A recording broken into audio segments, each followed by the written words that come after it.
So it used to be these attacks were primarily botnets of compromised home PCs, PCs with malware on them, which could be used to direct a lot of traffic at somebody's website. Might be 100,000 PCs in a botnet, and they're still out there, and you can still rent them.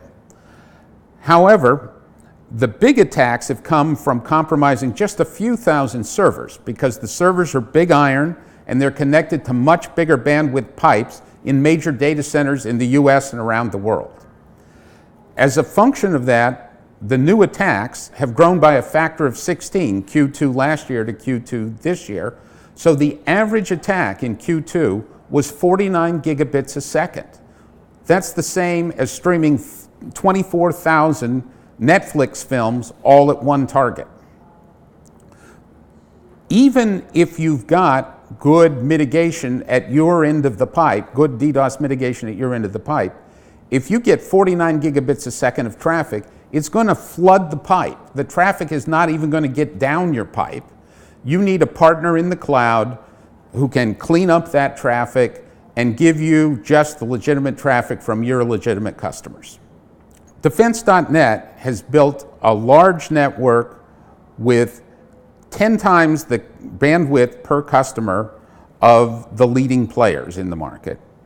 And we're using that not to compete directly with the leading players, not to try to knock them out of the primary position at major accounts, but to solve a big problem for the major customer organizations, and that is concentration risk. Concentration risk happens because most of the accounts are using one of two major DDoS protection providers.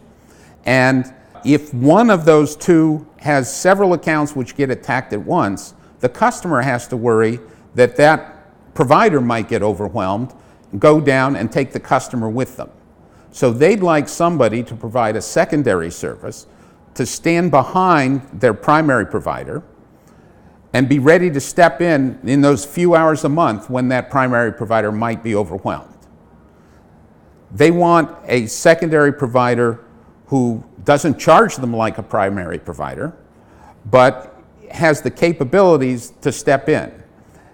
Now, those capabilities, it isn't sufficient that those capabilities just match the capabilities of the primary provider, because the only situation in which the secondary is asked to participate is a situation in which the primary has not succeeded, and the secondary is likely stepping into a very big mess.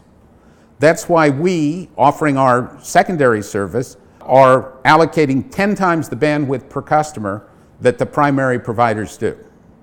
We've also got fully redundant data centers and a team that's been doing this for 10 years and is ready to fight the biggest DOS attacks that anybody ever sees.